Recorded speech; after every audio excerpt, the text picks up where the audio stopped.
I think it'd be very unfair of you if you're sitting there and you're thinking that my 4 years, especially my first 4, were much better than these 4. That'd be a totally unfair comparison for you to make. I can understand how you would think that, but I ask you tonight not to do that, because I want you to recall, I want you to remember something. You are better off than you were 4 years ago. Somebody told me Clinton actually said that at some point in speech last night. If he did, remember Carville and Greenberg had their warning for Obama back early in the summer. Don't try to pass this off as an economic recovery that's going gangbusters, because it isn't. And folks, I got to warn you. I have to warn you about something. The August unemployment numbers are going to be announced tomorrow. Obama will know them today.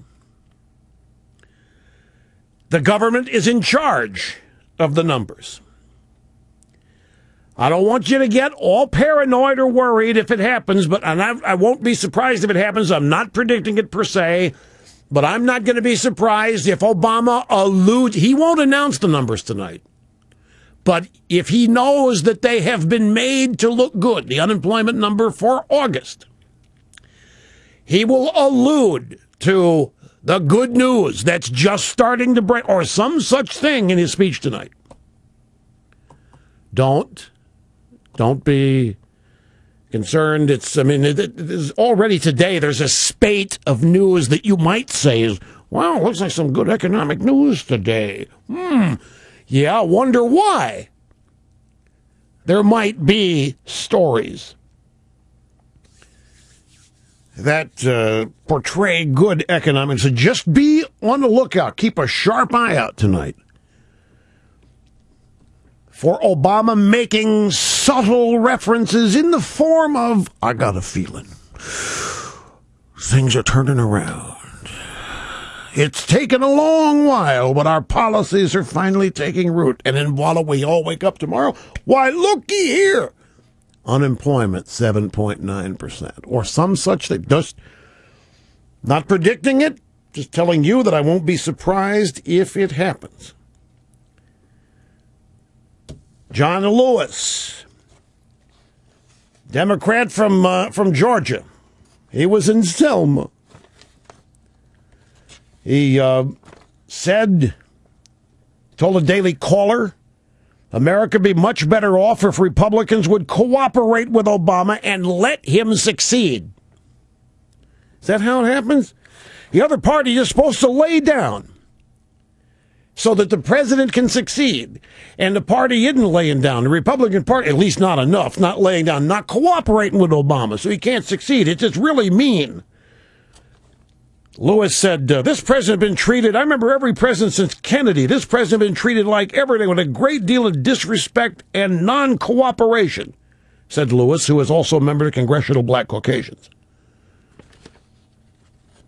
Bob Woodward has a book coming out, and it has leaked. And in this book, stuff that has leaked indicate nobody knows who's doing anything in the White House. They can't get a decision made in there. This is not a flattering look at Obama coming up in Woodward's book. In Vanity Fair magazine, the October issue, the renowned writer Michael Lewis has an eagerly anticipated piece coming because he was granted unprecedented access to Obama. Air Force One, Situation Room, any number of places. This guy was closer than any reporter, maybe outside of Bob Woodward's ever been. Business Insider yesterday got an advance copy of the story, and they read it, and they said, here are 5 things that we didn't know about Obama. 5 exciting. When I read the 5, I don't have it right in front of me. I'll get to it as the program unfolds. I'm just telling you what's coming later. I'll give you a little smorgasbord here. I read the 5 things as if these are the 5 things. If these are the top 5, best 5, most exciting things that we didn't know about Obama, he is more boring than I am. And I am boring. And then there's an element in the Lewis piece where Obama goes around the room and even asks a speechwriter his opinion on some major piece of something or other that needs a decision. It's devastating. There's no leadership in this White House. Nobody knows where to go to get a decision on anything. The Woodward book and this Lewis piece are not flattering pieces at all. So that's coming up. Chris Matthews. I don't have the audio. Cookie, don't go get the audio. I'm not lifting my ban on audio. Do you know that MSNBC has not run yet any footage of the vote on God? And there's something else that's happened at this convention that they have acted like hasn't happened. There's one other big thing, not quite as big as God being booed, but anyway, I'm not gonna play anything from this network. But Chris Matthews, this is an illustration of just how irrational these people are attached to Bill Clinton. And when Clinton comes out as a Democrat at the convention and gives what they all think is a great speech, well, that's it. I mean, election's over. Country loves Clinton. And, of course, whoever Clinton endorses usually loses. Clinton's impeached. He was disbarred. He lost his law license. He committed perjury. The blue-stained dress, Monica Lewinsky. Oh, this guy is held up as the greatest icon alive the Democrat Party has. It's got to make John Edwards jealous. John Edwards, what do I have to do to get respect in this party?